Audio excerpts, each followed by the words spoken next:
Dyma ein gwemna gyntaf ar ran Llywodraeth Cymru.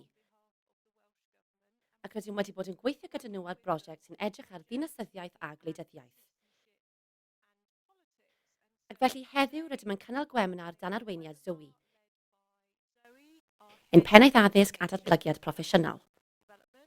A Lee o Brifysgol Middlesex.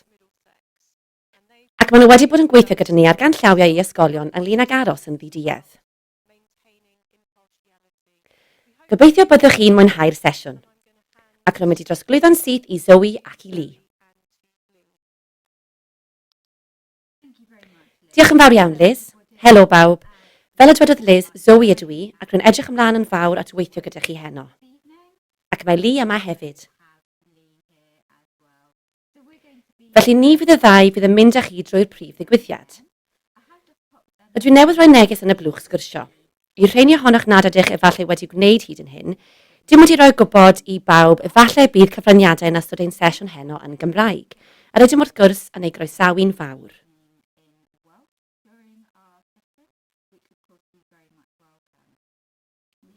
Mae gen i wasanaeth cyfieithu ar y pryd i'r Saesneg. Os nad ydych yn siarad Cymraeg a bod angen i chi wrando ar y Saesneg, hoffwn i chi fynd i'r glob ar waelod eich sgrin, neu'r 3 dot, slais mwy ar iPad a dewis Saesneg.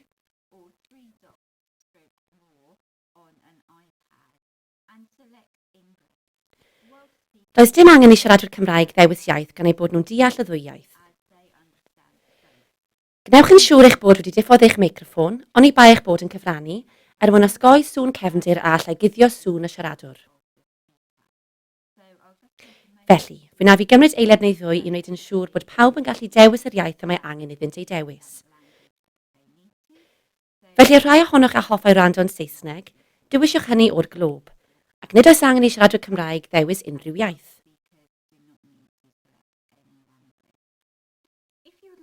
Os hoffech gyfrannu heno, mae croeso i chi wneud hynny.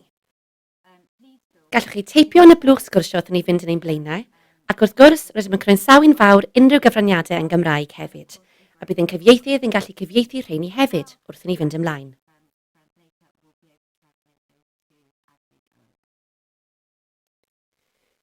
Rydym am gadw heno mor anffurfiol ac y gallwn, mewn gwirionedd, a bydd grwpiau trafod i chi weithio ynddynt. Felly mae croeso i chi ofyn cwestiynau wrth i ni fynd yn ein blaenau. Bydd sesiwn gwestiynau ar y diwedd, ond ydyn ni ddim am i chi ddal gafel arnyn nhw nes hynny, oherwydd rwy'n gwybod yn bersonol o fod mewn sesiwn, weithiau gallwch gyrraedd y cyfnod ar y diwedd a meddwl allai ddim cofio beth oeddwn ni'n mynd i'w ofyn. Felly teipiwch nhw yn y blwch sgwrsio neu codwch eich llaw. Gobeithio bod ni gyd wedi defnyddio Zoom ddigon nawr i wybod ble mae'r botwm. Ond eto, os ewch chi lawr i waelod eich sgrin, mae adran adweithiau, a gallwch godi eich llaw yn electronig. Neu, os yw eich llun yn dangos, gallwch godi eich llaw yn gorfforol, a bydd un o'n cydweithwyr yn gallu dod o hyd i chi. Hefyd, i roi gwybod i chi, byddwch wedi gweld ein bod yn recordio'r sesiwn, a hynny am fod hyn yn mynd i fod ar gael ar ôl y sesiwn, i barhau a'ch dysgu proffesiynol. Ac i rai nad ydynt wedi gallu mynychu heddiw. A bydd yn cael ei rhyddhau drwy hwb yn nes ymlaen, mae debyg. Rwy'n meddwl yn mis Medi, i fynd gyda rhagor o adnoddau rydyn ni'n ei cynhyrchu, a byddwn nhw'n dweud ychydig mwy wrth eich am hynny'n ddiweddarach. Felly, gadewch i ni fynd ymlaen, oherwydd mae gennym lawer i'w wneud a dim llawer o amser. Felly, tros olwg o'n sesiwn, rydyn ni'n edrych ar sut y gall athrawon gynllunio ar gyfer dilyniant o ran, o mythrw gen i, rwy fod i'n mynd ychydig yn rhy bell. Wedi cyffroi gormod. Sut y gall athrawon gynllunio ar gyfer dilyniant mewn dealltwriaeth wleidyddol? Sut i sicrhau bod eich addysgu yn ddiduedd yn wleidyddol? A sut i ymdrin am materion gwleidyddol dadleuol a sensitif yn yr ystafell ddosbarth? Ac egwyddorion i'w defnyddio yn eich ymarfer. Felly dyma brif rannau'r gwemna a byddwn yn ei trafod efo chi heno. Felly rydyn ni'n mynd i ddechrau'n syth trwy feddwl am gynllunio a dilyniant. Felly, rydyn ni'n ymwybodol iawn bod cwricwlwm newydd yn cael ei gyflwyno yng Nghymru. Ac rwy'n siŵr bod llawer o ysgolion wedi dechrau meddwl am gwricwlwm i Gymru 2022.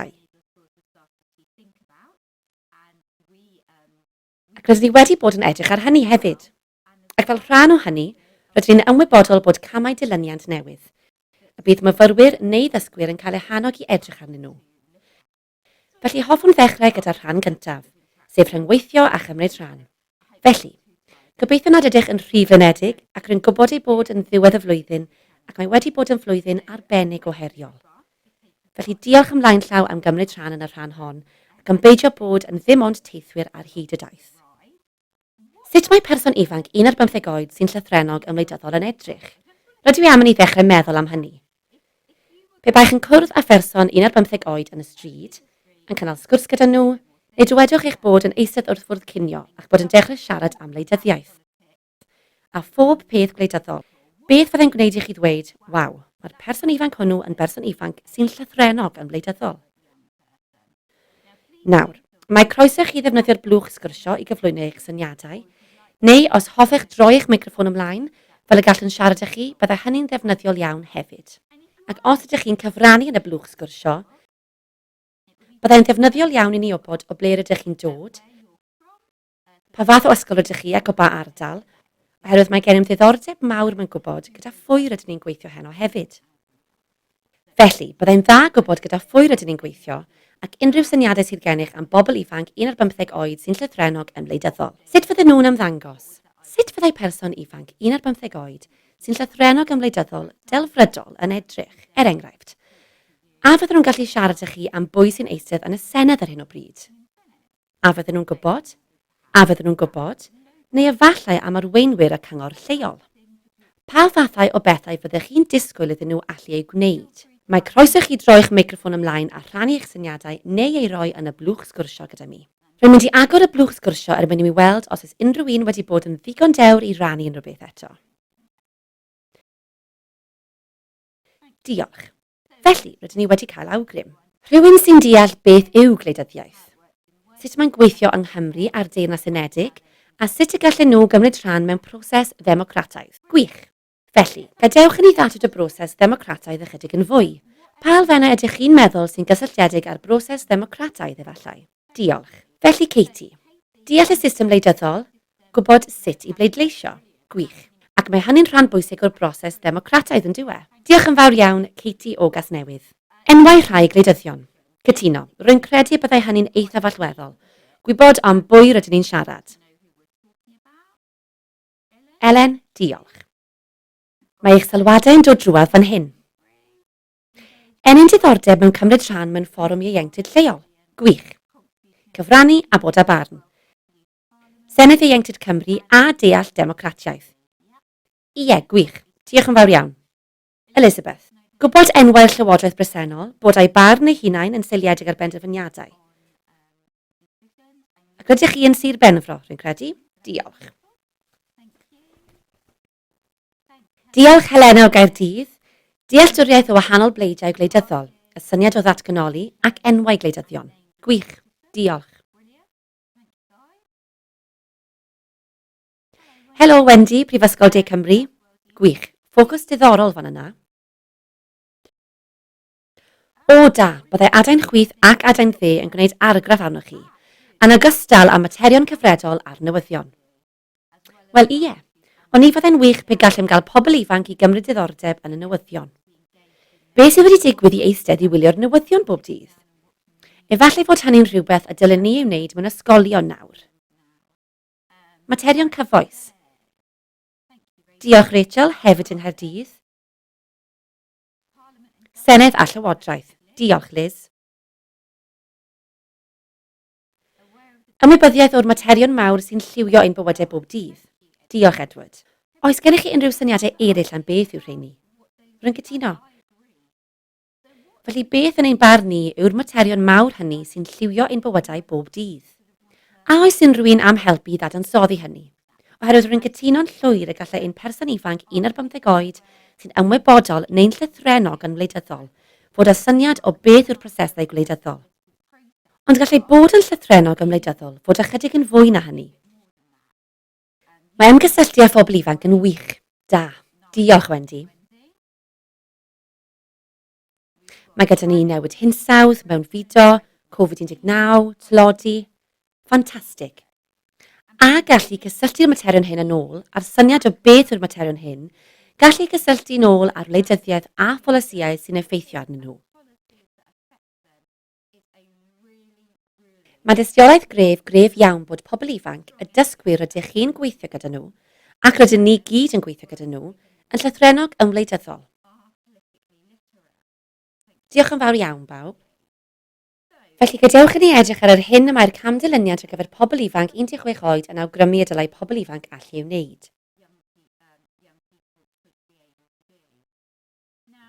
Nawr, mae angen i ni gofio bod y syniad o addysg dinasyddiaeth a gwleidyddiaeth mewn gwirionedd yn cael ei gwmpasu ym mhob rhan o'r cwricwlwm newydd i Gymru. Yn y 4 egwyddor, mae'r egwyddor sy'n ymwneud â dinasyddion, sy'n egwyddorol ac ymwybodus. Felly mae yno fel rhan o un o'r 4 egwyddor. Ac yn ogystal â hynny, mae'n sail i nifer o'r meysydd dysgu. Yn enwedig o fewn y diniaethau, ond hefyd o fewn iaith a chyfathrebu, ac o fewn iechyd a lles. A dyma rai o'r datganiadau clir iawn a gallwch ei dewis gyda chamdilyniad 5 a rhai o'r pethau yr oeddech chi eich hunain yn gytuno nhw. Fel sut y dylai person ifanc sy'n llythrennog ymwleidyddol edrych. Felly, fe wnaethon ni godi'r syniad hwn o systemau llywodraeth leol, cenedlaethol, byd-eang. Ac yma rydyn ni am i'r person ifanc allu gwerthuso hyn. Felly nid disgrifio'n unig, ond erbyn iddynt gyrraedd camdilyniad 5, mae angen iddynt fod wedi mynd ydy hwnt i hynny. Mae angen iddyn nhw fod yn gwerthuso. Ac eto, edrych ar y syniad hwn o anghyfiawnder ac anghydraddoldeb troseddau'n ymwneud â hawliau dynol. Felly, dyna sylwadau Edward am y materion mawr hynny. A gwelsom Wendy hefyd yn gallu siarad am y syniad o anghydraddoldeb, Covid-19, tlodi ac ati. Ac mae'r materion hynny gyd yn bwydo'r syniad o'r termau allweddol hynny, mae'n debyg, a gallwn ei dewis o datganiad hwnnw. Pwysigrwydd y rolau a chwaraeir gan gymdeithasau unigol y mediadau cymdeithasol a llywodraethau. Felly mae angen i ni gofio bod amrywiaeth o bobl o dan sylw, amrywiaeth o grwpiau dan sylw i sicrhau bod hawliau a hawliau gwleidyddol pawb, hawliau cymdeithasol ac ati i gyd yn cael ei diogelu. Ac nid yw'n cael ei osod ar un person yn unig. Ac edrych ar graidd y cwricwlwm yma, mae'r syniad hwn o fod yn ddinesydd moesegol o allwerthuso'n feirniadol, mae hynny'n bwysig iawn hefyd.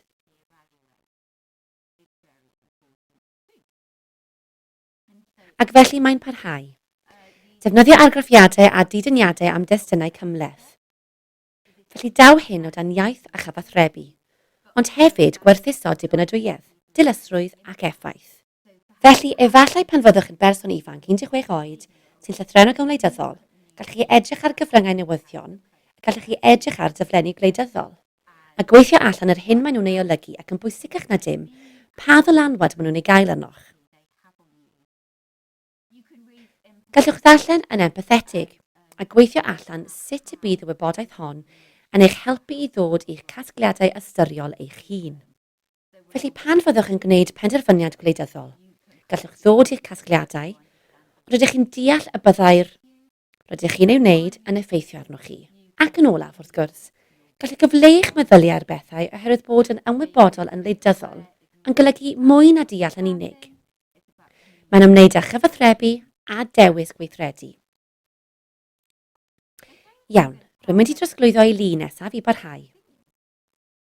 Iawn, diolch Zoe. Felly rwy'n credu'n bod yn cael ymdeimlad yma mae un o'r problemau gyda siarad am dinasyddiaeth a gwleidyddiaeth yw'r awydd hwn i blant feithrin eu cymhwysedd i ymgysylltu ag ystod o faterion amserol. Ac wrth gwrs, y drafferth gyda hynny yw bod miloedd ohonyn nhw a bydd pob cymuned yn cynhyrchu ei materion amserol pwysig ei hun.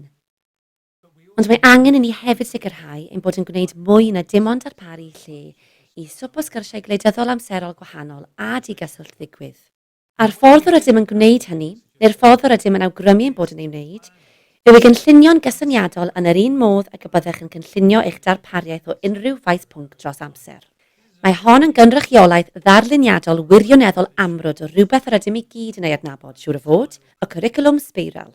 A'r hyn y mae angen i ni wneud yw meddwl beth yw'r materion yr ydym yn ail-edrych arnynt yn y cwricwlwm terfynol hwn. Felly, os ydych chi'n delio â mater cynllunio lleol, Mae'n anhebygol y byddwch yn dychwelyd at y mater cynllunio hwnnw bob blwyddyn, oherwydd byddai hynny'n mynd yn ailadroddus, ond ei bai bod hi'n ymgyrch barhaus rydych chi gyd yn cymryd rhan ynddi. Felly gallech ymdrin â phynciau gwahanol bob blwyddyn. Felly beth ydyn ni'n dod yn ôl ato yn y sbiral hon? Beth rydyn ni'n ei ailystyried? A'r ateb yw'r cysyniadau gwleidyddol craidd hynny. Ac un o'r rhesymau dros wneud hynny, allwch chi symud ymlaen Zoe, yw datblygu mwy o ddyfnder. Ond mae Jerome Bruner a ddatblygodd y syniad hwn o osod llwyfan i ddysgwyr drwy'r cwricwlwm troellog yn ei roi fel hyn. Mae'n ffordd ddwys o feddwl am yr hyn sy'n digwydd gyda'r cysyniadau hynny. Mae e'n dweud, gellir addysgu sylfaenu unrhyw bwnc i unrhyw un o unrhyw oed a rhyw ffurf. Mwyn bod yn rhan o'r syniadau sylfaenol hyn, yw defnyddio'n effeithiol, mae angen dyfnhau dealltwriaeth rhywun ohonynt, sy'n dod o ddysgu i'w defnyddio mewn ffurfiau cynyddol gymleth. Felly'r her i ni fel addysgwyr yw beth yw'r cysyniadau hynny sy'n sail i'r holl syniadau gwych hynny a gawsom am yr hyn sy'n gwneud oedolyn ifanc yn llythrennog ymwleidyddol. Ac yna gweithio nôl gyda nhw'n ddatblygiadol fel y gallwn gael sgwrs difrifol gyda unigolyn 11 oed. Ond ar dylerau a gall plentyn 11 oed cael gafel arnynt a'i deall, ac wrth i'r blynyddoedd fynd rhagddynt drwy'r ysgol uwchradd, ein bod yn cynyddu ein disgwyliadau oherwydd ein bod yn dod yn ôl. Felly mae'r sgwrs rydyn ni'n ei chael gyda'r unigolyn 11 oed am hawliau dynol, yn wahanol i'r un rydyn ni'n ei chael gyda'r unigolyn 15 oed. Nid am ei bod yn troi'n fwy llythrennog ymwleidyddol pan fyddant yn 15 oed, drwy hyd a lledrith, ond am ein bod wedi cael sgyrsiau cysylltiedig bob blwyddyn am 5 mlynedd, ac rydym wedi meithrin dyfnder ei dealltwriaeth. Iawn Zoe, allwn ni symud ymlaen i'r sleid nesaf? Ond oes dim rhaid i ni boeni am beth yw'r cysyniadau hynny, oherwydd maen nhw eisoes wedi hymgyffori yn y cwricwlwm. Ac mae nhw'r mathau o bethau y byddem yn disgwyl ei gweld yn gyffredinol. Felly, yng Nghwricwlwm Cymru, mae gennym ddemocratiaeth a llywodraethu, hawliau, cyfrifoldebau a gweithredu cymdeithasol, cydraddoldeb ac anghydraddoldeb ac yn ymwneud yn benodol ac ethnigrwydd, rhywedd a thlodi. Felly'r hyn rydyn ni'n ei awgrymu yw mae un o'r pethau allweddol am ei angen i chi feddwl amdano, os ydych chi'n mynd i feithrin llythrennedd gwleidyddol drwy'r cwricwlwm, yw meddwl sut rydych chi'n datblygu'r cysyniadau hynny fel bod gennych gwricwlwm sbeiral fel y gallwch bwynto at fapu dilyniant. Felly, pan fyddwch yn ailedrych ar gysyniadau fel democratiaeth a llywodraethu, neu hawliau a chyfrifoldebau a beth yw'r dysgu, mae hynny'n briodol i'r oedran. Allwn ni neidio i'r sleid nesaf Zoe? Ac yna rydyn ni hefyd yn awgrymu pethau a ddylai fod yn gyfarwydd iawn i chi, ond dim ond i'ch atgoffa yn y cyd-destun yma, bod y ffyrdd rydym yn cynllunio dros wahanol raddfeydd amser. Felly mae'r daith drwy'r ysgol gyfan. Meddyliwch am y disgyblion blwyddyn 7 hyfryd hynny a gewch, a'i hwynebau ffres ar ddechrau mis Medi. Ac yna, meddyliwch am y bobl ifanc hynny yn eu harddegau sy'n eich gadael. Dyna daith 5 mlynedd a gallwch eich cynllunio ar gyfer llythrennedd gwleidyddol. Yna wrth gwrs, mae gennym y cynnydd mewn blwyddyn gyfan. Felly gadewch i ni feddwl am sut rydych chi'n symud rhywun ymlaen o fis Medi, hyd at y gorffennaf canlynol. Sut mae eich cynlluniau gwaith yn adeiladu ar ei gilydd? Ac yn olaf, beth yw'r dilyniant o fewn uned? Sut mae symud pobl ymlaen dros y cwrs? Fel arfer, mae'r rhan fwyaf o unedau dros hanner tymor neu fis. Felly mae angen i ni feddwl am ba fath o ddilyniant sy'n rhesymol ar draws pob un o'r amserlenni hynny. Iawn, diolch Zoe. Ac felly'r peth nesaf rydyn ni'n mynd i ofyn i chi i'w wneud. Rydyn ni'n mynd i roi amser byr iawn i chi, ond mae'n gwestiwn mawr iawn. Meddyliwch am uned rydych chi'n ei haddysgu ym mlwyddyn 7 neu 8. Felly'n weddol gynnar ym mywyd ysgol uwchradd myfyriwr. Ac yna meddyliwch beth yw'r canlyniadau dysgu cysyniadol allweddol. Felly beth yw'r rheini o'r tair set hynny o gysyniadau a roeswm i chi? Neu efallai fod gennych gysyniadau eraill rydych chi'n credu sy'n sail iddo. Beth yw'r deilliannau dysgu allweddol sy'n digwydd yn yr uned honno, pe bai gofyn i chi symud yr uned honno i flwyddyn 11? Felly, gadewch i ni ddweud ei fod yn un o'r pethau olaf y mae myfyrwyr yn ei dysgu cyn iddyn nhw fod yn unigolyn 16 oed sy'n llythrennog ymwleidyddol. Sut fyddai eich addysgu newid? Sut y byddech yn newid i fyny ger o ran gofynion deallusol neu'r galw o ran dysgu? Nawr, mae'n debyg mai dim ond 5 munud rydyn ni'n mynd i roi i chi, felly rydyn ni'n mynd i'ch roi mewn grwpiau bach o 3 neu 4. Ac efallai mai dim ond amser i wrando ar 1 neu 2 o bobl yn rhannu syniadau sydd gennych. Felly, efallai mae'r peth gorau yw dod o hyd i wirfoddolwr parod ac yna bod y lleill yn ei holi ac yn ceisio cael rhywfaint o eglurder ganddyn nhw. am beth yn union yw'r cysyniadau a beth yw'r gwahaniaeth rhwng ei wneud ar ddechrau ac ar ddiwedd y daith uwchradd. Zoe, ydych chi'n mynd i... Ydw. Felly, ydw mi rydw i. Ac rwy'n eich chael hi'n anodd dod o hyd i'r bottom opsiwn grwpiau trafod ar ein system ac yn panico nad yw yma. Felly, yr hyn rwy'n mynd i awgrymu yw tra mod i'n parhau edrych bod pobl yn cymryd eiliad i feddwl am hyn am y tro ac yna efallai byddwn yn bwydo nôl at bawb gyda'n gilydd ar hyn o bryd. A thra mod i'n ceisio darganfod beth sy'n digwydd gyda'n grwpiau trafod, yna fyddwn fi nôl at eich i gyd yn y man. Zoe, rwy'n credu bod angen i mi wneud drosoch. Rydw i'n newydd ei wneud ac fe wna fi agor yr ystafelloedd. Diolch, oherwydd nid fi yw'r gwesteiwr. Diolch. Mae problem os hoffa unrhyw un ddefnyddio'r cyfieithiad Cymraeg tra byddwn yn defnyddio'r grwpiau trafod. Be gallwch chi roi gwybod i ni yn y sgwrs am y tro, yna gallwn sicrhau bod hynny ar gael i chi.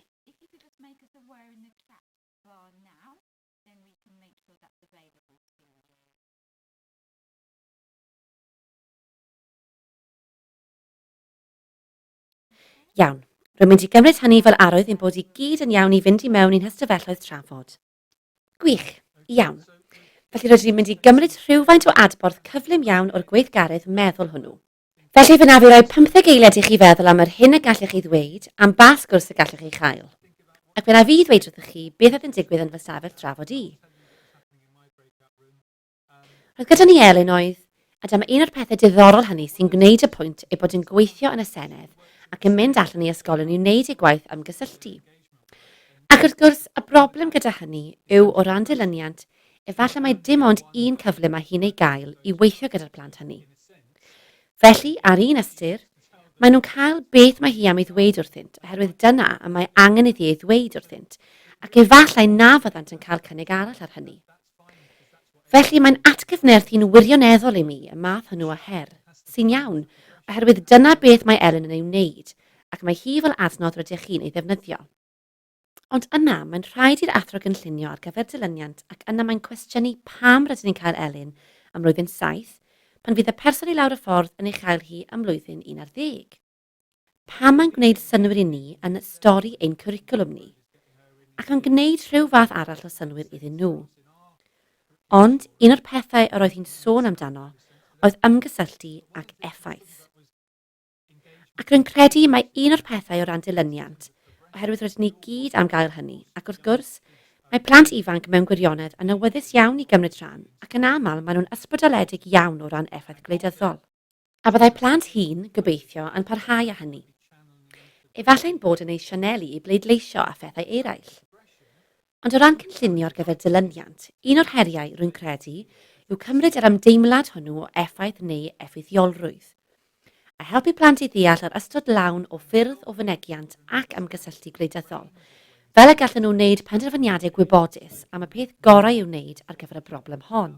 Efallai bod yr unigolyn 11 oed eisiau mynd ati i weithredu'n uniongyrchol ac yn dweud wrth oedolion beth ddylen nhw ei wneud am y gorau. Ond mae'r unigolyn 15 oed yn gwneud penderfyniadau mwy ymatebol ynghylch pryd i wneud pethau ar ei pen ei hunain, pryd i wneud pethau i ddechrau ymgyrch, pryd i ymuno ag ymgyrch bresennol, pryd i lybio aelod o'r Senedd, pryd i lybio aelod seneddol, pryd i lybio ei pennaeth ysgol, pryd i fynd ati ei weithredu'n uniongyrchol. Mae'r rhain i gyd yn fath o benderfyniadau mwy seiliedig ar wybodaeth wleidyddol na fyddech efallai'n disgwyl i rywun 11 oed allu ei gwneud. Felly dyna oedd yn digwydd yn ein grŵp ni, a fy meddyliau i am hynny. A sy'n rhywun arall am gynnig rhywbeth arall yr ydym yn sôn amdano o ran cysyniadau a symud plant ymlaen drwy'r daith honno? A sy'n rhywun yn fy grŵp am siarad, neu ydych chi am i mi siarad ar eich rhan? Gadewch i mi wybod. Rhowch neges yn y blwch sgwrsio. Unrhyw un? Gallech chi siarad am mi?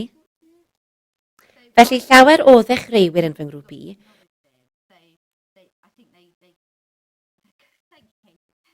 Rwy'n credu bod nhw i gyd yn dod o wahanol gefndiroedd sy'n hyfryd. Roedd gyda ni athro cynradd, athro ieithoedd, Sbaeneg, Saesneg ag ati. Felly roedd pawb o gefndir draws cwricwlaidd iawn, ond nid oedd neb wedi dysgu'r pynciau o'r blaen. Felly mae'r cyfan yn newydd iawn. Rhywun yn sefydlu, Felly roeddwn ni'n sôn am y syniad hwn o ryw fath o gynnydd a sut yr ydych yn ei osod yn haenau gyda'i gilydd. Felly wnaethon ni gymryd y syniad o ddemocratiaeth a phleidleisio a sut y gallwch ddechrau'n fach yn eich math chi o ysgol leol a dweud wrth bobl, wel, dewch ymlaen, rydych chi gyd wedi pleidleisio mwy na thebyg. Mae plant ysgol gynradd yn dda iawn am bleidleisio. Ond beth mae hynny'n ei olygu? Sefydlu bod yn ei symud drwy'r lefel leol i'r lefel genedlaethol yng Nghymru. Mae gennych yr haen ychwanegol hon o gymlethdod i bobl ifanc ei deall o ran y Senedd a Senedd y Deyrnas Unedig, ac yna datblygu hynny i feddwl am atebolrwydd, cyswllt ac eto'r elfen effaith yno yn ogystal â helpu pobl ifanc i gymryd rhan. Ac nid dim ond gallwch chi bleidleisio, ond gallwch fod yn rhan o'r system ieuenctid hefyd. Felly mae llawer o ffyrdd cymleth y gallai pobl ledaenu'r hyn sy'n sylfaenol, neu'r hyn y gallai pobl feddwl yw gweithdrefn sylfaenol, o ran sut mae pobl yn pleidleisio mewn etholiadau i set lawer cyfoethocach o wybodaeth a gwersi all ffitio mewn i ystod o gyfleoedd cwricwlwm neu feysydd dysgu yn y cwricwlwm newydd. Fel mewn gwersi Saesneg, gallwch siarad am ysgrifennu i berswadio neu werthuso datganiadau gwleidyddol a manifestos gwleidyddol a fyddai'n gweithio cystal mewn gwers Saesneg ac y byddai mewn gwers arbenigol fel astudiaethau cymdeithasol neu wers addysg dinasyddiaeth a gwleidyddiaeth. Iawn, gwych. Felly rwy'n credu bydd yn rhaid i ni oedi fan hyn a symud ymlaen, oherwydd os ydyn ni am gadw at ein hamser Zoe, byddwn ni ar y gweithgaredd nesaf mewn 10 munud. Felly rwy'n mynd i drosglwyddo i chi i ni ddechrau meddwl am niwtraliaeth yn y daith hon. Perffaith, diolch. Felly mae'n bwysig iawn, ac rwy'n credu bod hyn yn bryder sydd gan lawer o athrawon. Mae'n bwysig iawn ein bod ni'n meddwl am aros yn niwtral o fewn hyn. Ac mae'n ddeddf addysg sy'n dweud bod yn rhaid i ni, ac mae'r manylion ar y sgrin. A bydd y rhan fwyaf ohonoch yn gallu dod o hyd i hynny yn eich dogfennau. Ac mae dogfen yr wyf yn mynd i'w hatodi'r sgwrs yn eitha buan i chi, lle crynhoi'r hyn i gyd. Efallai'ch bod eisoes wedi ei weld yn cael ei hysbysebu. Mae'n un o'r rhannau cyntaf y gwaith rydym wedi bod yn ei wneud wrth gynhyrchu canllawiau. Mae'n un o'r rhannau cyntaf y gwaith rydym wedi bod yn ei wneud wrth gynhyrchu canllawiau ar sut i aros yn ddiduedd wrth ddysgu addysg dinasyddiaeth a gwleidyddiaeth. A bydd yn wir yn eich cynghori i ddarllen a chymryd rhan hefyd yn yr holiadur y gallwch chi gwblhau ar hwb wedyn, oherwydd byddem yn hoffi cynhyrchu fersiwn derfynol gan ystyried unrhyw adborth sydd gennych chi. Felly byddai'n wych be gallwch chi ddarllen a rhoi unrhyw adborth i ni hefyd. Felly beth mae hyn yn ei olygu yn ymarferol? Gadewch i ni feddwl am hyn, oherwydd gall cyfarwyddiadau gwleidyddol ymddangos yn eithaf sych, neu gallant ymddangos yn eithaf dryslyd weithiau. Ond gadewch i ni feddwl am y peth. Daw hyn o grynodeb o achos a aeth i'r llys o ran didieddrwydd gwleidyddol.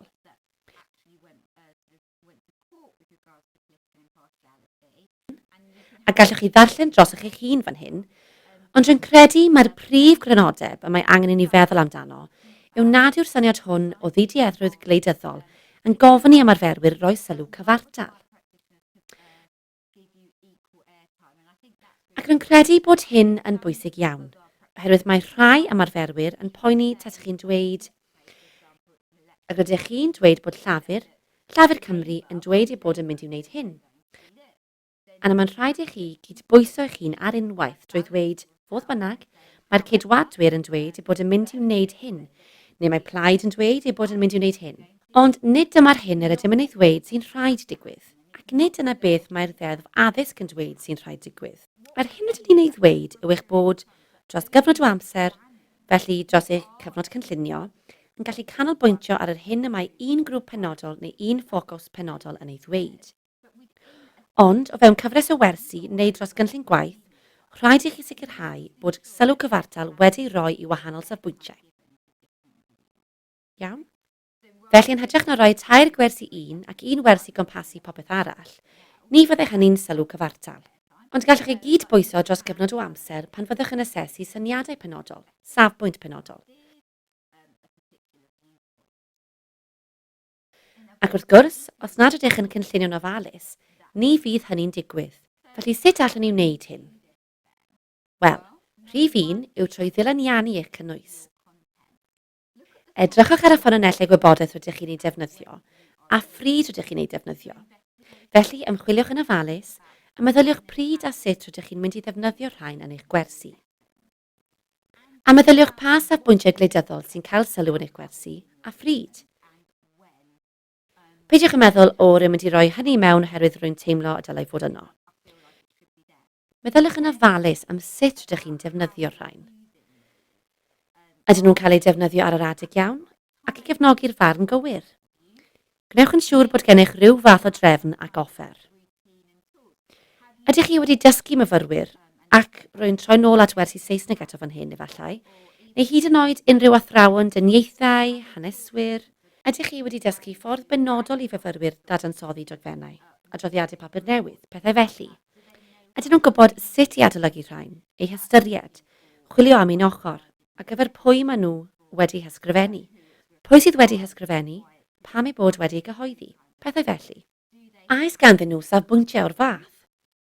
Ac mae hyn i gyd yn ymwneud â datblygu'r arferion hyn o ymgysylltu beirniadol a llythrennedd cyfryngau beirniadol. Ac mae hynny'n wir pan gaif darllediadau gwleidyddol pleidiol eu darlledu ar y teledu a'r math hynny o beth hefyd. Fel i helpu pobl ifanc i feddwl, iawn, mae angen i mi feddwl yn ofalus iawn am hyn. Ac o'r diwedd, datblygu capacity. Felly mae hyn yn ymwneud â helpu y myfyrwyr ifanc o'n blaenau i ddatblygu'r gallu i allu cynnig barn feirniadol wybodus. A bydd hyn yn lledaenu'n llwyr ar draws y cwricwlwm. Dylen nhw allu rhoi barn feirniadol wybodus i chi ac edrych ar bethau drwy wahanol lensys o ran meysydd pwnc. Nid dim ond mewn un maes yn unig y dylen nhw fod yn gwneud hyn. Felly meddylwch yn ofalus iawn am y gwahanol ffyrdd y mae pob pwnc yn addysgu myfyrwyr i fod yn feirniadol. Wel, i gymryd rhan feirniadol yn yr hyn y maent yn ei wneud. Ydych chi'n ei hannog i holi ac i feddwl? A sut a phryd ydyn ni'n caniatáu i fyfyrwyr fynegu eu barn, a pha faterion rydyn ni'n caniatáu iddyn nhw fynegu eu barn amdanynt? A yw eich dysgwyr yn cael eu hannog i ddweud, iawn, ie, dadlau gyda mi, ie, dwedwch wrtha i pam rydych chi'n credu hynny, ie, ond yn cefnogi hyn. Neu ai rhyw fath o ystafell ddosbarth ydyw, lle mae myfyrwyr yn gwrando ar yr hyn a ddywedwch ac yn cymryd hynny fel y gwirionedd. Iawn, oherwydd yr hyn y mae angen i ni ei weld mewn person ifanc sy'n llythrennog ymwleidyddol, yw ei bod yn ffurfio ei barn ei hunain yn seiliedig ar ymchwil dda, ymgysylltu beirniadol, a'i bod yn gallu mynegu ei barn yn dda iawn. Felly, gan symud ymlaen i bwynt myfyrio 2, ac eto fe gewch chi eich anfon i grwpiau trafod. A tro hwn, does dim angen i chi gael gwybodaeth benodol, oherwydd rydyn ni'n mynd i roi rhai senarios i chi sy'n gallu digwydd mewn unrhyw ystafell ddosbarth. Rwy'n mynd i ofyn i chi feddwl am bwnc yr ydych yn ei addysgu y gellid ei ystyried yn wleidyddol ddadleuol. Ac ym mhob un o'n pynciau, mae pethau gellid ei hystyried yn wleidyddol ddadleuol. Boed hynny'n wyddoniaeth, daearyddiaeth, hanes, mathemateg. Fel arfer mae rhywbeth y gall pobl ddadlau o fewn hyn sy'n wleidyddol ddadleuol. A beth ydych chi'n ei wneud i sicrhau bod hyn yn ddiduedd? Iawn, felly mae dros amser neu o fewn y gwersi. Felly meddyliwch am rhywbeth sydd fel arfer yn cael ei ddysgu ar eich cynllun gwaith. Nid rhywbeth rydych chi'n ei weithredu, nid rhywbeth sy'n newydd, ond rhywbeth rydych chi'n gwybod sy'n cael ei ddysgu. Pam mae'n wleidyddol ddadleuol i rai? Ac mae hyn yn bwysig hefyd, gan y gallai rhai pobl feddwl bod pethau'n wleidyddol ddadleuol, tra bod eraill yn ei dderbyn. Ac efallai byddwch yn meddwl am wahanol grwpiau o fewn eich ysgolion, neu o fewn eich cymunedau a allai ystyried rhai penderfyniadau'n anodd. Iawn? Ac yna, beth ydych chi'n ei ddysgu neu beth ydych chi'n ei wneud i sicrhau bod eich addysgu'n ddiduedd? Gaf i wiro'r amser li, faint o amser ydych chi am yn ei dreulio'r hyn? Dim ond 5 munud eto, mae'n o thebyg. Oes unrhyw beth ydych chi am i mi ei ychwanegu? Hoffwn atgoffa pobl bod y pwyntiau myfyrio hyn. Mae'n syniad da meddwl am yr hyn rydych chi'n ei wneud i sicrhau eich bod yn ddiduedd ac yn niwtral. Ond hefyd mae pob amser yn ddefnyddiol meddwl am brofiadau rydych wedi cael. Lle rydych chi'n teimlo wrth edrych yn ôl, mae'n debyg nad oeddech chi'n ddigon diduedd neu niwtral. A hoffwn eich atgoffa nad ydych chi'n cael eich recordio yn yr ystafelloedd trafod. Felly, byddwch yn onest yn yr ystafelloedd trafod. Byddwch yn gynnil yn y brif ystafell pan fyddwch yn dod yn ôl a bydd y camera yn ôl ymlaen. Diolch bawb. Efallai'ch bod wedi cael eich rhwygo allan ganol sgwrs fel fi. Ond mae hynny'n iawn. Cofiwch fynd yn ôl i'r botwm cyfieithu ar y pryd a dewis Saesneg os oes angen. Iawn. Amser i edrych ar rhywfaint o adborth felly. Oes unrhyw grŵp sy'n fodlon dechrau rhannu am y pynciau a sut y gallen nhw sicrhau bod y ddysgu hyn yn ddiduedd?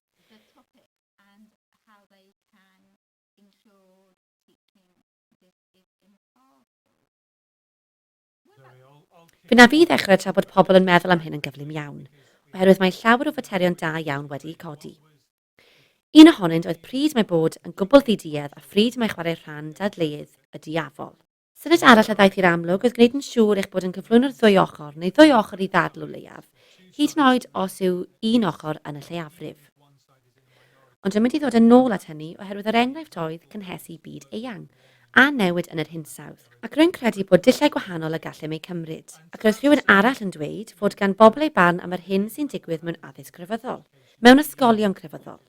Ond mewn gwirionedd yr athrawon addysg grefyddol hynny, yn lle gwthio dull penodol, allai gael ei ystyried yn gyflyru.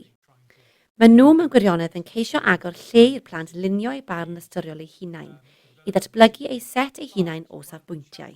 Ond un o'r heriau i'r athro sy'n barhau'n ddiduedd yw bod y plant bob amser yn ceisio dwyn perswad arnoch chi i rannu eich barn am y mater, fel y gallent ymgysylltu â hynny. Felly roedd y rheini'n heriau diddorol i niwtraliaeth, roeddwn i'n meddwl. Gwych, diolch. Dwi wedi bod yn y sefyllfa yna, ond beth ydych chi'n meddwl? A dywedodd Wendy ei bod yn trafod yn anawsterau ynghylch safbwyntiau anerbyniol. Ac ydyn, rydyn ni'n mynd i symud mlaen at hynny, rwy'n meddwl, yn yr adran nesaf, Wendy.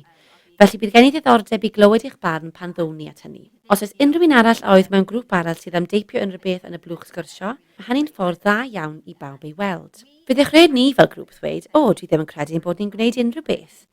Ac yna dechrau siarad am rai o'r syniadau sy'n cael eu trafod yn y gwersi Saesneg er enghraifft. Rhoi organau, y gosb eithaf, cosb gorfforol, a sylweddoli bod yr holl faterion hynny'n faterion gwleidyddol. Am ei bod yn seiliedig ar gyfraith a'r mathau hynny o bethau. Felly mewn gwirionedd, mae hyn athrawon yn ei wneud. Mae'n ymarferwyr yn y dosbarth ac yn gwneud y pethau hyn. Maen nhw jyst angen gwneud y cysylltiadau ehangach hynny o ran yr hyn mae'r gyfraith yn ei ddweud, ac ai'r senedd neu senedd y Deyrnas Unedig sydd â'r rheolaeth. Felly mae cysylltiadau gwleidyddol clir iawn fan yna, ac mae'n ymwneud ag ehangu'r hyn sydd eisoes yn digwydd a gwneud y cysylltiadau hynny. Ond yn credu bod yn glir iawn bod hynny'n dod drwodd yng nghwricwlwm newydd Cymru yn ogystal â cwricwlwm presennol, bod eich cynnwys craidd yno, ac mae'n dal i fynd i weithio. Ond mae'n golygu ei ymestyn ychydig yn fwy eang i fodloni'r datganiadau cynnydd newydd hyn. Felly, mae'n swnio fel bod pethau da iawn yn digwydd gan yr athrawon sydd gennym ar-lein, sy'n wirioneddol ardderchog. Diolch bawb am gymryd rhan fan yna. Gadewch i ni symud ymlaen. Iawn. Ydych chi'n mynd i ddangos y PowerPoint eto? Rwy'n credu mai fi sy'n sôn am faterion dadleuol. Ie, doeddwn ni ddim yn sylweddoli nad oeddwn ni'n rhannu ma'n drwg gen i. Roeddwn ni'n meddwl mod i, tra bod hynny'n dod i fyny. Felly, yr hyn rydyn ni wedi ddadlau hyd yn hyn, bod angen i ni feddwl o ddifri am beth yw'r dysgu sy'n digwydd pan fyddwn nhw'n cael y sgyrsiau hyn yn y dosbarth.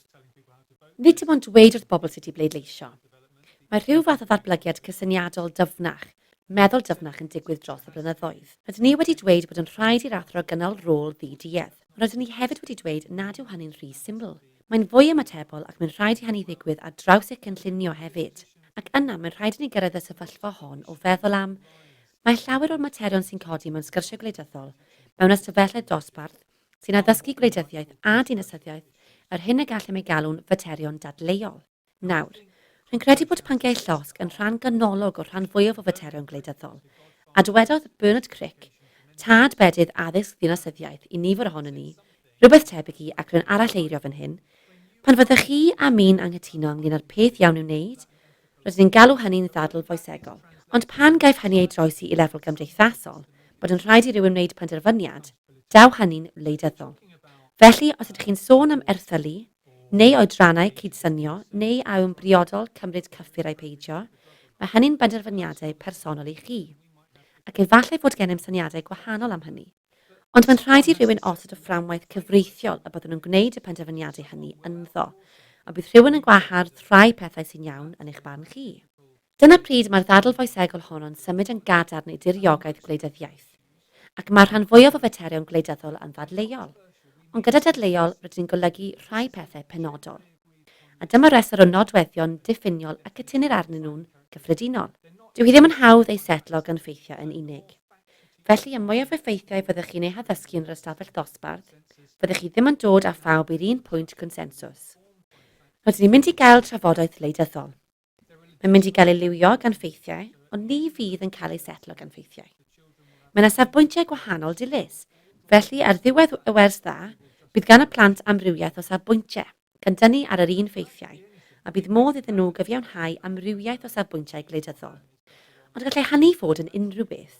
Gallai gael trafodaeth ynghylch eu caws neu ham sydd oriau ein brechdanau, ac ni fydd hynny'n cael ei ddatrys gan ffeithiau. Felly nid dim ond amrywiaeth o safbwyntiau amgen sy'n ei wneud yn ddadleuol. Mae'r elfen ddadleuol hefyd yn dod i mewn, eu bod yn aml yn creu gwrthdaro neu raniad, ac mae hynny'n aml yn tanio ymateb emosiynol iawn. Ac am fod hyn hefyd yn ddadleuol, weithiau mae dadl ddadleuol hyd yn oed ynghylch a yw'r pwnc hwn yn ddadleuol. Felly bydd rhai pobl yn dweud, peidiwch â cheisio gwneud hyn yn ddadleuol. Rydyn ni gyd yn gwybod beth sy'n iawn a beth sydd ddim yn iawn. Dim ond esgus ydych chi, neu rydych chi'n dweud bod hyn yn anodd yn fwriadol. Ac y mae rhai materion yn ddadleuol mewn rhai mannau, a rhai adegau i rai pobl ac nid i eraill. Felly mae mater dadleirwydd yn bwysig gan ei fod yn gosod y naws ar gyfer cael mathau penodol o sgwrs. Ond mae'n fater gwirioneddol anodd, dadleuol yn ddoi hun. Iawn, symudwch ni ymlaen, Zoe. Ac bod hon yn ddadl ddiddorol i'w chael am sut mae diffinio mater dadleuol, nid mater eilaidd athronyddol i ffwrdd oddi wrth addysgu ymarferol ydyw, pwnc yn ddadleuol, yna mae rhai pethau'n dilyn ar gyfer eich addysgu. Y cyntaf yw byddai'n anghywir hyrwyddo barn benodol am y mater hwnnw gan ei fod yn fater gwirioneddol agored. Mae hynny'n golygu y dylai ymarferwyr fod yn cyflwyno ystod o safbwyntiau yn ddiduedd i alluogi dysgwyr i'w deall a chefnogi dysgwyr i ddatblygu eu barn eu hunain. Mae hefyd yn golygu bod ymarferwyr yn helpu dysgwyr i ddeall y materion beunyddiol sy'n sail i'r mater penodol. Felly mae hyn yn ymwneud ag osgoi troi'r dosbarth dinasyddiaeth neu wleidyddiaeth yn gawlach o 100,000 o faterion. Yr holl faterion hynny rydyn ni wedi sôn amdanyn nhw hyd yn hyn, felly erthylu neu ddeddfwriaeth yn ymwneud â chyffuriau a phobeth arall. Gall ni ddweud bod syniadau am hawliau neu syniadau am wahaniaethau rhwng da a drwg, neu syniadau ynghylch i ba raddau a gall y wladwriaeth gael effaith ar unigolion a chotogi ein rhyddid unigol, yn sail i hynny. Yn gyffredinol, o dan bob mater dadleuol, mae un neu fwy o gysyniadau gwirioneddol flasus yn gorwedd oddi tanynt. A gallem ddysgu 6 neu 7 o faterion llosg mewn hanner tymor. Ond gallai'r un materion beunyddiol neu'r un gysyniadau fod yn sail i bob un ohonyn nhw. Cydraddoldeb, cyfiawnder, hawliau dynol, gyfrifoldeb unigol, cydgyfrifoldeb, beth bynnag ydyw. Nid yw'n golygu oherwydd eich bod yn addysgu'n ddiduedd, yna bod yn rhaid i chi fod yn gwbl niwtral bob amser, mewn modd di-emosiwn yn yr ystafell ddosbarth. Mae ystod eang o bethau gwahanol y gallech chi wneud. Mae bod yn ddadleuwr y diafol yn golygu bod mor bryfoclyd ac y gallwch i gynrychioli barn nad yw'n cael ei chynrychioli yn yr ystafell ddosbarth. Ond mae angen i chi ei gwneud yn glir nad dim ond cynnig barn bersonol danbaid am y syniad hwn ydych chi, eich bod yn ei wneud i ysgogi'r plant, i wneud iddyn nhw ailystyried eu dadleuon ac agor eu meddyliau.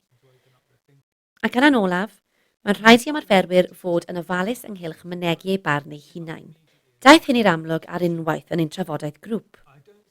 Dydw i ddim yn credu bod unrhyw ateb cywir neu anghywir amlwg, ond yr egwyddor arweiniol glir ar ei gyfer ddylai fod yn rhaid bod diben addysgol. Felly mae amser a lle i rannu eich barn. Ac mae hynny wedi'i wreiddio yn y perthnasoedd ac yn hinsawdd ar ystafell ddosbarth, sy'n briodol i'w ddatblygu yn eich barn chi. Ond dechreuwch bob amser drwy ddweud yr hyn ydych chi'n credu sy'n amlwg yn anerbyniol. Mae'n neidio i mewn bob amser a defnyddio cryfder eich dadl i berswadio pobl eraill eu bod nhw'n anghywir yn anerbyniol. Rydych chi'n ei rannu fel cyfranogwyr mewn sgwrs fel gweithred o gyfnewid syniadau go iawn. Ac rwy'n credu mae'r hyn a ddaeth i'r amlwg yn sydyn iawn pan oeddwn ni'n siarad am hyn ynghyd destun addysg grefyddol, mae'n debyg y byddech yn dal yn ôl, gan nad ydych am ddylanwadu'n ormodol ar yr hyn y mae'r myfyrwyr yn ei feddwl.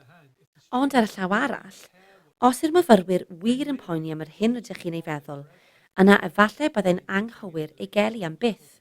Efallai y gallech chi gyflwyno nes ymlaen, a siarad am sut y gallwch chi fyw gyda gwahaniaeth barn, bod hynny'n rhan o gyd fyw mewn cymdeithas amrywiol. Iawn, symudwch ni ymlaen eto os gwelwch chi'n dda, Zoe. Felly un o'r pethau sy'n gwneud hyn yn ddiddorol ac yn anodd, fel y dwedais, yr hyn sy'n cyfri fel newidiadau dadleuol dros amser i wahanol bobl mewn gwahanol leoedd. Felly dyma ddarlun. Mae Diana Hest wedi galw rhain yn bwyntiau tyngedfennol, a'r hyn sy'n ddiddorol am hyn yw nad yw'r pwynt tyngedfennol yn gwbl ddigyfnewid. Efallai byddwch yn teimlo oherwydd y gymuned yr ydych yn addysgu ynddi, neu oherwydd y plant yn eich dosbarth, bod rhai materion wedi cyrraedd pwynt tyngedfennol ac yn ddadleuol. Nid yw hynny'n wir am bobl eraill sy'n addysgu mewn ardaloedd eraill. Felly rhowch yr enghraifft gyntaf i ni os gwnewch chi, Zoe. Felly, mae gennyf ychydig o enghreifftiau hanesyddol i ddangos y pwynt hwn o bwyntiau tyngedfennol.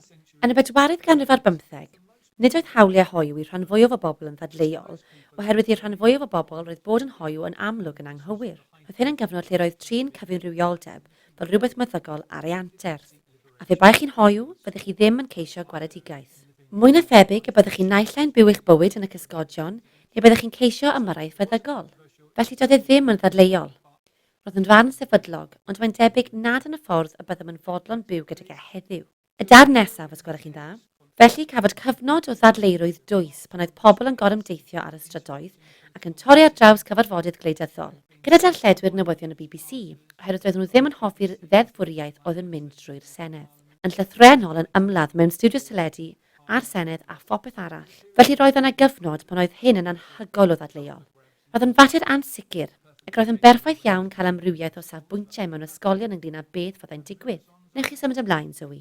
A nawr dydyn nhw ddim wir yn ddadleuol yn yr un modd, fel ac yr oedden nhw'n hanesyddol, herwydd yn gyffredinol mae'r mater yn un sefydlog. A dydw i ddim yn golygu hynny mewn rhyw fath o ffordd ryddfrydol, hunanfodlon, yn bod ni gyd yn synhwyrol nawr. Yr hyn rwy'n ei olygu yw bod deddfwriaeth sy'n cyfeirio at rywioldeb fel nodwedd warchodedig mwyn cefnogi cydraddoldeb. Felly nid yw'n fater o ddweud, wel, rydych chi'n meddwl bod cyfunrywioldeb yn dda, rwy'n meddwl ei fod yn ddrwg iawn. Mae wedi sefydlogi o ran deddfwriaeth a safbwynt moesol cymdeithasol ar y cyd ar hyn, i raddau, oherwydd waith beth yw eich barn o ran eich moeseg bersonol, mae'n egwyddor gyfreithiol bod pobl yn cael eu trin ar un fath. P'un ydyn nhw'n hoyw, yn syth neu unrhyw beth arall yn yr enfys o bosibiliadau. Iawn, rhowch yr enghraifft hanesyddol nesaf i mi. Yn y bedwaredd ganrif ar 15 roedd caethwasiaeth yn ddadleuol iawn. Roedd rhai pobl yn dadlau o'i blaid, a phan gafodd ei ddiddymu o'r diwedd yn yr ymerodraeth Brydeinig, nid y ceithweision a gafodd ei digolledu, ond perchnogion y ceithweision, a oedd wedi colli eu hysedau gwerthfawr. Felly mae hynny'n dangos sut yr oedd hyn ymhell o fod yn rhywbeth gorffenedig, hyd yn oed ar adeg pan roeddwn ni'n ei ddatrys o ran deddfwriaeth. Symudwch ni ymlaen. Ac wrth gwrs, nid yw'n ddadleuol dweud bod cathweisiaeth yn beth drwg. Nid yw hynny'n golygu ei fod wedi ddatrys fel mater byd eang. Nid yw'n golygu efallai na fyddwch yn cynnal ymgyrch yn yr ysgol gyda phobl ifanc, sy'n poeni am drafferthio pobl ifanc eraill ledled y byd, ond mae'n golygu ei bod yn ymdrech wleidyddol i gyflawni rhywbeth sydd yn gyffredinol yn sefyllfa wleidyddol gydsyniol, ei bod yn beth anghywir. Iawn, Zoe, symudwch ni ymlaen unwaith eto. Diolch. Felly mae hynny'n gosod y llwyfan ar gyfer tasg rydyn ni'n mynd i ofyn i chi ei gwneud, ac rwy'n credu bod Zoe yn mynd i ddechrau hynny ar ein rhan.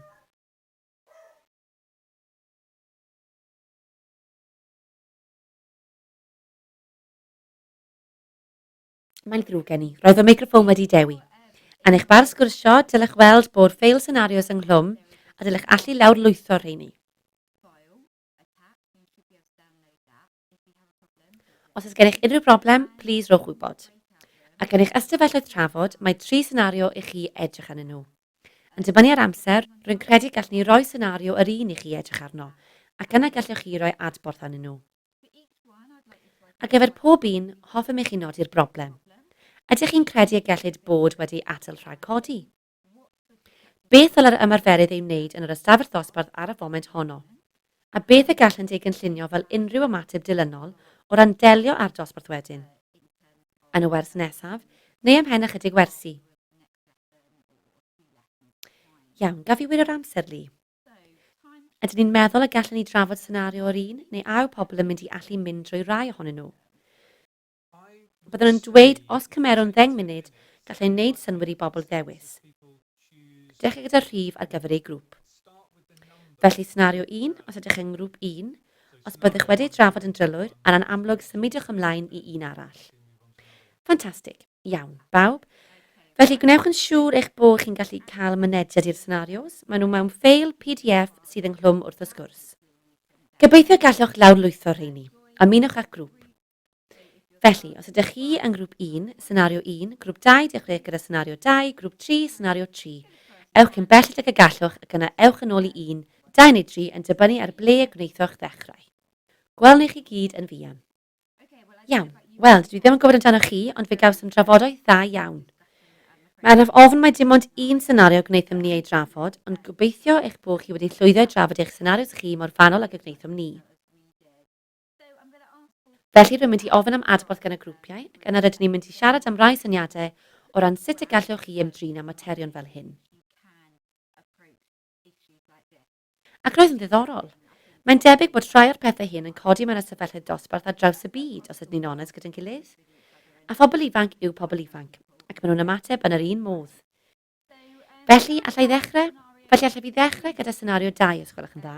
Oes rhywun sy'n gallu rhoi adborth ar senario 2 i ddechrau?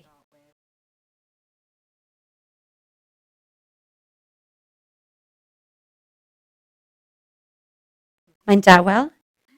Rwy'n mynd i ddewis senario 1 felly, oherwydd dyna'r un y gwneithom ni ei drafod, ac rwy'n gwybod bod 2 berson oedd yn wych ac oedd wedi cael profiadau tebyg. Felly allaf ofyn i Elizabeth, a newch chi droi'ch meic mlaen a siarad am yr hyn a ddigwyddodd i chi, ac egluro'r cyd-destun hefyd, os gwelwch yn dda. Felly roeddwn ni'n edrych ar, wel, fe ddaeth oddi wrth y disgyblion. Felly roeddwn ni'n gwylio news round gyda'r disgyblion.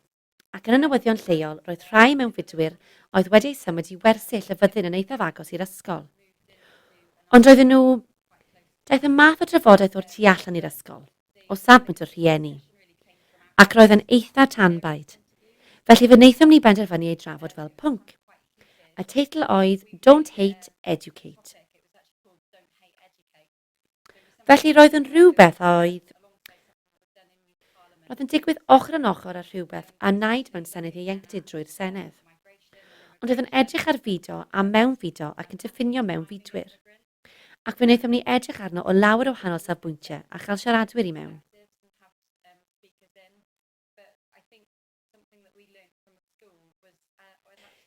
Ond dwi'n meddwl mae rhywbeth a ddysgon ni fel ysgol mewn gwirionedd wedi digwydd yn yr ystafell ddosbarth. Roeddwn ni'n cael trafodaethau trefnus diddorol gan edrych arno o lawer o safbwyntiau gwahanol, ond mewn gwirionedd roedd y plant wedyn yn mynd adref i amgylcheddau lle roedd yn un ochrog iawn. Ac am ei bod yn ddisgyblion ysgol gynradd, roedd yn eithaf anodd gwybod ei bod yn mynd adref ac wedyn yn clywed safbwyntiau ei rhieni. Ac roedd hynny'n rhoi'r plant mewn rhyw fath o sefyllfa wleidyddol fregus.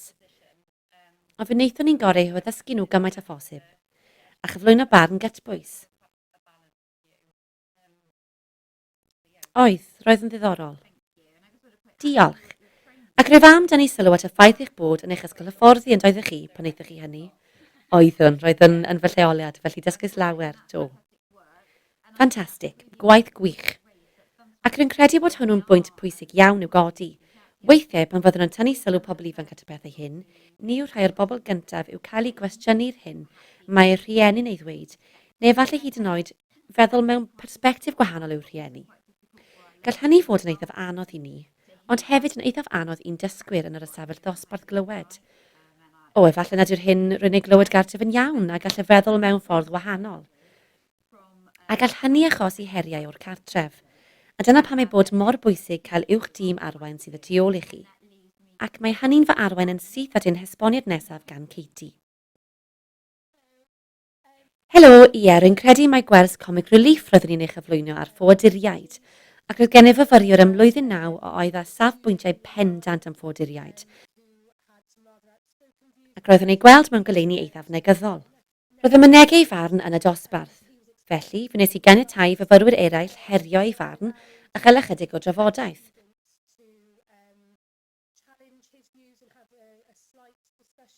Ond yna symudais y wers ymlaen. Fodd bynnag, yn ystod un o'r tasgau, yn hytrach nag ymddeheiriadau fy plant.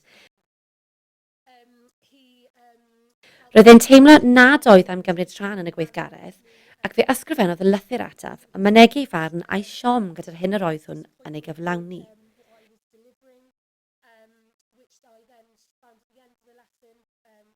Ac nes i ei ddarganfod wedyn ar ddiwedd y wers pan wnaethon nhw gyflwyno eu gwaith. Felly, es i'r llythyr yn syth i'r tîm arwain i un o'r swyddogion amddiffyn plant, i ddweud ei fod wedi digio gan y wers. Ac nad oedd yn am orfodi fy marn yn ormodol ac egluro ei bod wedi cael ei herio i bwynt penodol. Yna fe wnaeth i gyfarfod â'r myfyriwr i drafod y mater, mwyn sicrhau nad oedd yn gyfudio gormod ar ôl y wers.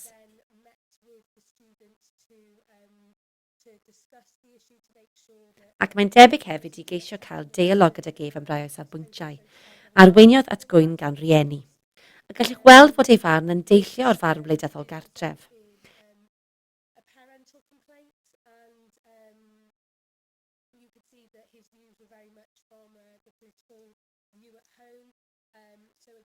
Felly unwaith eto roedd y rheolwyr yn gallu esbonio pa mor oeddem am y ddysgu rhai pethau ac yn cael y trafodaethau hyn. Ac roeddwn ni'n teimlo fy mod yn cael fy nghefnogi fel ymarferydd. A gobeithio bod rhieni'r myfyriwr yn teimlo bod yn cael eu clywed a bod ganddyn nhw lais hefyd. Diolch. Lee, unrhyw beth o'ch grŵp chi? Gyntaf oll, rwy'n mynd i wisgo fy het cadw amser a dweud mae dim ond tua 10 munud sydd gennym ni. Iawn.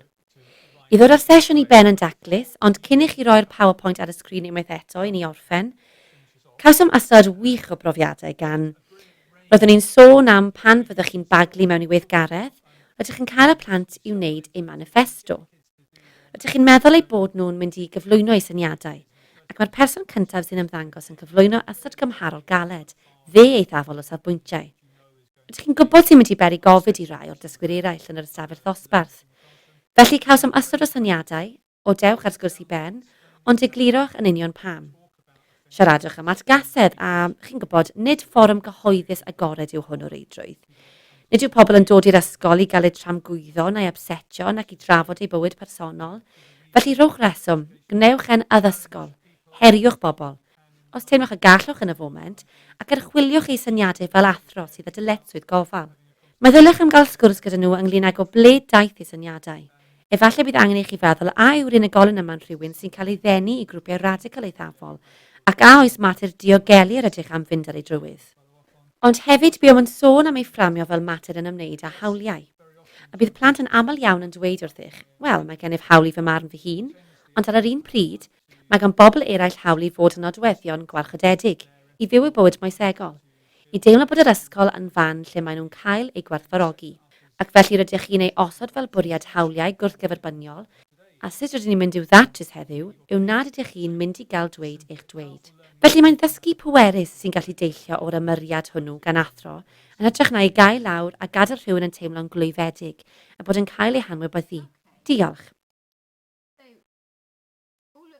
Iawn. Felly mae'n swnio fel bod gan bawb syniadau da iawn ar draws y grwpiau trafod, a bod nhw eisoes yn cyflawni arferion da. Felly'r hyn rydym yn ei gynnig yma yw rhai syniadau cynllunio cyffredinol a gallwch chi rhoi ar waith i feddwl am achub y blaen neu atal rhai o'r sefyllfaoedd hyn rhag ddigwydd. Felly, enghraifft, gyda'r gweithgaredd manifesto, sut y gallem fod wedi atal gorfod ymateb yn y fan a'r lle a gwneud yn siŵr nad oedd yn digwydd yn y lle cyntaf. Felly rhoi arweiniad i ddysgwyr ar feisydd i ysgrifennu amdanynt, gan hebgor meysydd fel mewn fideo, enghraifft, os ydyn ni'n gwybod y bydd yn ddadleuol. Meddwl am ei cael ei feddwl am yr amgylchedd, neu bolisi iechyd. Adewch chi adnabod eich grŵp ymlaen llaw ar gyfer rhywbeth fel hyn, ac efallai ei herio ei ysgrifennu ar gyfer plaid wleidyddol benodol, sy'n gygwyddo tua'r chwith neu'n gygwyddo tua'r dde. A'i cael ei feddwl o safbwynt gwahanol yw cyflwr naturiol, oherwydd mae bob amser yn dda, fel y clywsom, i feddwl y tu allan yw safbwyntiau eu hunain.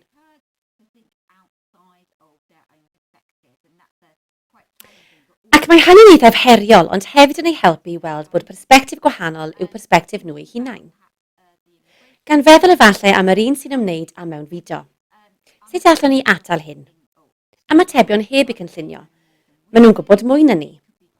Gallai fod yn eithaf anodd, yn enwedig os oes ganddyn nhw lawer o wybodaeth ar flaenau eu bysedd, a gall nhw wneud i ni deimlo nad ydyn ni'n gwybod llawer.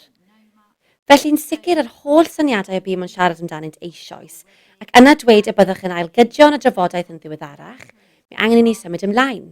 Rwy'n dod â'r sgwrs hon i ben nawr oherwydd bod angen i ni ganolbwyntio ar, ac yn union fel y gwnaeth Katie eisoes yn ei hesiampl, yna canolbwyntio ar ddiogelu neu wneud gwaith dilynol os oes angen.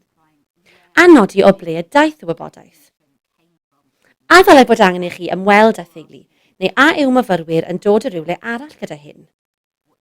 A oes angen i ni boeni mwy amdano, ac yna cynllunio eich dilyniant. Felly mae damcaniaethau cynllwyn yn faes allweddol, y sgwrs gwrthfrechu oedd yr enghraifft yr oes ymni i chi. Mae mwy o fyfyrwyr yn defnyddio cyfryngau cymdeithasol amgen i gael gwybodaeth nawr nag y gallem fyth gadw i fyny â nhw. Felly peidiwch â bod ofn dweud wrth ddosbarthiadau, dydw i ddim wedi clywed am hyn.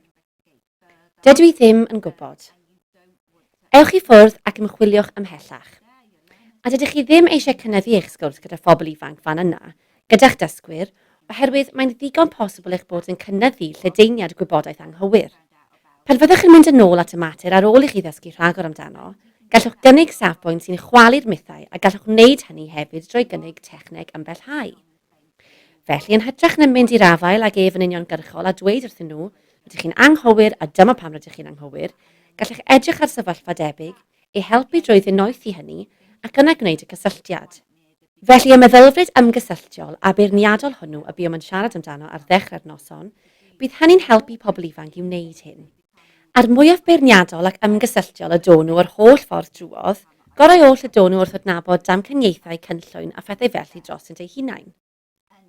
Ac mae Wendy wedi nodi fan hyn, gallai'r syniad o empathi yn gyffredinol fod yn ddefnyddiol ar gyfer mynd i'r afael ar materion hyn. Felly helpu ein pobl ifanc i wneud hynny. Felly rydym yn symud ymlaen nawr i sôn am egwyddorion cyffredinol y gellir ei meithrin yn eich ymarfer. A dwi'n mynd i rithro drwy hyn am fod amser wedi mynd yn drech na ni. Allai ddim cofio dwi'n dechrau neu edrych ili. Ydych chi'n mynd i ddechrau gyda'r un yma? Dwi'n mynd i ddechrau. Perffaith. Felly, cynnwys a datblygiad cysyniadol. Mae angen iddynt fynd law yn llaw. Mae'n anodd i bobl ifanc edrych ar gyd-destun heb gysyniadau. Mae'n anodd gweithredu cysyniad heb gynnwys. Felly mae'n rhaid ei bod wedi digwydd gyda'i gilydd. Ond mae angen i chi fod yn hyderus ynghylch pa ddysgu bydd yn digwydd ac yn ofalus am y materion rydych chi'n ei dewis. Peidiwch â dewis dysgu mater dim ond am ei fod yn y newyddion, neu am ei bod hi'n ddiwrnod penodol. Gnewch yn siŵr os yw'n ddiwrnod yr ydych am ei nodi, dyweder diwrnod hawliadynol, rhagfyr y degfed, bod gennych bwrpas dros wneud hynny. A meddyliwch am eich dilyniant a'ch cynnydd. Ydych chi'n cymharu'r cyd-destynau hyn? Ydych chi'n defnyddau gwybodaeth y myfyriwr, neu a ydych chi'n ailadrodd gweithgareddau y maen nhw eisoes wedi gwneud? Sut maen nhw'n datblygu fan hyn? Ac a ydych chi'n symud o'r concret i resymu mwy haniaethol? Felly siaradodd Lee eiliad yn ôl am hawliau a chymharu hawliau neu sut mae'n rhaid i ni gydbwyso hawliau. Felly rhywbeth fel yna gyda phobl ifanc, mae'n gallu bod yn eithaf anodd iddyn nhw ddeall y gall hawliau fod bod hawliau'n gallu cystadlu â'i gilydd. Ac weithiau mae'n rhaid i ni edrych ar sut rydyn ni'n cydbwyso'r hawliau hynny a pha hawliau sydd bron yn llywodraethu ar ei gilydd ar adegau penodol. Ac mae hynny'n fath haniaethol o resymu pwysig iddyn nhw ddatblygu. Ond drwy roi iddyn nhw, a byddwn yn siarad am hyn yn nes ymlaen, drwy roi rhai adnoddau iddyn nhw, gall hynny wir ei helpu i ddeall hynny. Ac a ydyn nhw'n ymgysylltu a sefyllfaoedd mwy cymhleth byth. A oes ganddynt yr hanfodion i allu cymhwyso hynny wedyn? A oes ganddynt yr hanfodion i allu cymhwyso hynny wedyn? Gall hynny hyd yn oed fod yn hanfodion defnyddio iaith ac iaith benodol am y pwnc, ac yna gall ei gymhwyso i sefyllfa a thynnu sylw at y cynnwys allweddol o hynny. Draw ydych chi, Lee. Iawn, felly'r ail egwyddor yr ydym yn tynnu o'r sgwrs a gawsom hyd yma yw cymryd y cysyniadau o fod yn ddiduedd a meddwl amdano fel her i'ch cynllunio dros amser. Felly rydych yn sicrhau didieddrwydd drwy ei gynllunio yn eich darpariaeth. Felly pan fyddwn yn edrych ar gyfres o waith yr ydym yn ei gynllunio neu brosiect rydym ar fi'n dechrau arno, beth yw'r ffynonellau rydych chi'n troi at nhw'n aml? Rwy'n meddwl rwy'n amau bod fy injan chwilio Google gartref wedi gweithio allan ers tro byd bod yn well gennyf ddarllen The Guardian, ac mae'n rhoi The Guardian i mi bob tro rwy'n chwilio am ei temau newyddion heddiw.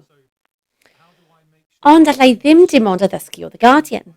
Felly sut ydw i'n sicrhau bod amrywiaeth o ffynonellau, ac nad ydw i'n defnyddio fy mecanweithiau di-ofyn fy hun yn unig? Pryd ydyn ni'n myfyrio ar ein barn ein hunain?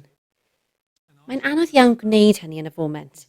Felly mae'n rhaid i ni edrych yn ôl a meddwl am gynllun gwaith cyn i ni ei ddysgu a gofyn i ni'n hunain. A yw'n glir beth yw fy llinell i ar hyn? Ac a yw'n glir pa linellau ymholi dilys eraill a allai fod, neu ddehongladau a allai fod? Ac a dyn nhw i gyd yn cael eu cynrychioli'n gyfartal ac yn deg? Ac yna, meddyliwch pa syniadau yr ydych yn naturiol yn tueddu i'w herio. Pan fyddwch chi'n arsylwi dosbarth, mae'n llawer haws gweld y ddeinameg hon na phan fyddwch chi'n addysgu. Ond fe welwch athrawon yn derbyn rhai syniadau ac yn symud ymlaen yn gyflym, yn gwrando ar syniadau eraill ac yn nodio ac yn dweud a hoffai unrhyw un gytuno neu gadewch i ni ehangu ar hyn gyda'n gilydd. Ac yna mae syniadau eraill bob amser yn cael eu cwestiynu. Ond beth yw rhesymeg dros hynny? Oherwydd rydych chi'n anfon yn y cyseuon amlwg iawn hyn am syniadau pwy sy'n dderbyniol i chi, hyd yn oed os na fyddwch byth yn dweud eich barn. Ac rwy'n credu bod meithrin yr arferion hyn yn rhan fawr o hynny. Felly fe wnaethon ni sôn am hyn yn gynharach. Pan oeddwn ni'n athro hanes, roedd gyda ni boster ar y wal gyda'r holl gwestiynau beth, pryd, pwy, pam ac ati. Mae rhai cwestiynau gwych gan Tony Benn, sydd ychydig yn debyg ac yn berthnasol i unrhyw senario rydych chi'n ei astudio. Pwy sydd â phŵer? O ble cawsent y pŵer hwnnw? Sut ydych chi'n ei dwyn i gyfrif? A sut mae cael gwared arnyn nhw? Sut maen nhw'n colli eu pŵer? Mae'r rhain yn gwestiynau gwych. Nid yw'r ffaith ei bod yn dod gan sosialydd yn golygu nad ydynt yn gwestiynau gwleidyddol niwtral a gweddol dda o gofyn mewn unrhyw senario. Felly mae cael y bobl ifanc i arfer ar rhyw fath o drefn sy'n ei harwain bob amser i ofyn yr un cwestiynau am yr un senarios neu senarios gwahanol wrth chi ddod ar eu traws, yn ffordd dda iawn o symud y cyfrifoldeb arnyn nhw. Drwy ddilyn y drefn, nid ydynt yn aros i chi eu hannog i fod yn feirniadol. Mae nhw'n ei wneud yn annibynnol. Ac yna mae'r syniad hon o empathi yn bwysig iawn, oherwydd y mwyaf o bobl rydyn ni'n edrych arnyn nhw, y mwyaf o safbwyntiau rydyn ni'n ei deall, y mwyaf o down i ddeall pam mae materion dadleuol yn wleidyddol gymleth. Dim ond drwy ddeall bod gan bobl eraill farn yr un mor dair amdanynt, ond bod ganddynt farn gwbl groes i'r ateb cywir, a byddwn yn dod i ddeall beth yw her gwleidyddiaeth. Os credwn y gallwn bob amser gael ein ffordd ein hunain, yna rydym bob amser yn teimlo'n rhwystredig gan wleidyddiaeth ddemocrataidd. Os rydyn ni'n deall nad oes neb byth yn cael ei ffordd ei hun drwy'r amser, yna rydyn ni'n deall pam ei bod yn werth buddsoddi amser mewn sgyrsiau democrataidd. Iawn, Zoe. Iawn, felly'r syniad nesaf sy'n gweithio'n dda iawn, yn enwedig os ydych yn chwilio am adnoddau i'w rhoi yn eich cynllun, yw edrych ar ddyfnder i mewn i astudiaethau achos. Felly, profwyd bod astudiaethau achos yn gweithio'n wirioneddol dda gyda phobl ifanc fel arfer, a mae fod yn golygu y gallen nhw adnabod a dod i adnabod cymeriadau a sefyllfaoedd a gallent gymhwyso gwybodaeth i sefyllfa bywyd go iawn. Felly pan fyddwn ni'n dewis ein hastudiaethau achos, mae angen i ni wneud hynny'n ofalus, gyda phwrpas dysgu clir. Yn aml, rwy'n meddwl bod pobl yn troi at astudiaethau achos adnabyddus pan fyddwn yn delio â phethau fel hawliau. Fe welwn ni Nelson Mandela yn ymddangos. Bydd Malala yn codi'n eithaf aml. Llawer o enwau mae pobl yn gyfarwydd iawn â nhw, ond weithiau mae edrych ar rhai sy'n llai cyfarwydd yn beth cadarnhaol iawn. Oherwydd gall myfyrwyr wedyn ddechrau edrych arnynt a gallwch ddechrau edrych arnynt gyda'ch dysgwyr o ran cysyniadau a'r materion beunyddiol hynny sy'n sail i astudiaeth achos, a thynnu sylw at y pethau rydych chi wir am iddynt eu cael allan o'r gwersi. Ac yna gallwch helpu, neu gall dyfnder yr achosion hyn eich helpu, i wneud gysylltiad rhwng yr haniaethol. Ac os meddyliwn amdano o ran hawliau dynol, enghraifft, y syniad haniaethol o hawliau a hawliau pobl nad ydynt yn cael eu cynnal, neu lywodraeth sydd i fod i gynnal a diogelu hawliau pobl yn gormesu'r hawliau hynny, yn enghraifft goncrit o berson yn cael eu hawliau wedi wrthod, oherwydd ei cyfynrwyoldeb, oherwydd ei rhywedd. Fy nes i achos astudio manwl gyda grŵp blwyddyn 8 am fenyw a dechreuodd linell gymorth ar gyfer menywod sy'n cael eu camdrin yn Rwsia, ac fe wnaethon nhw ddarllen 2 linell ar y bwrdd i ddechrau'r wers. A chi'n heddwas at siaradodd ei gŵr a dweud, os ydych chi'n mynd i'w lladd, a allwch chi'n neud yn siŵr ei fod yn cael ei wneud yn dawel. A hynny wedi'r heddlu gael gwybod bod bywyd y wraig hon dan fygythiad.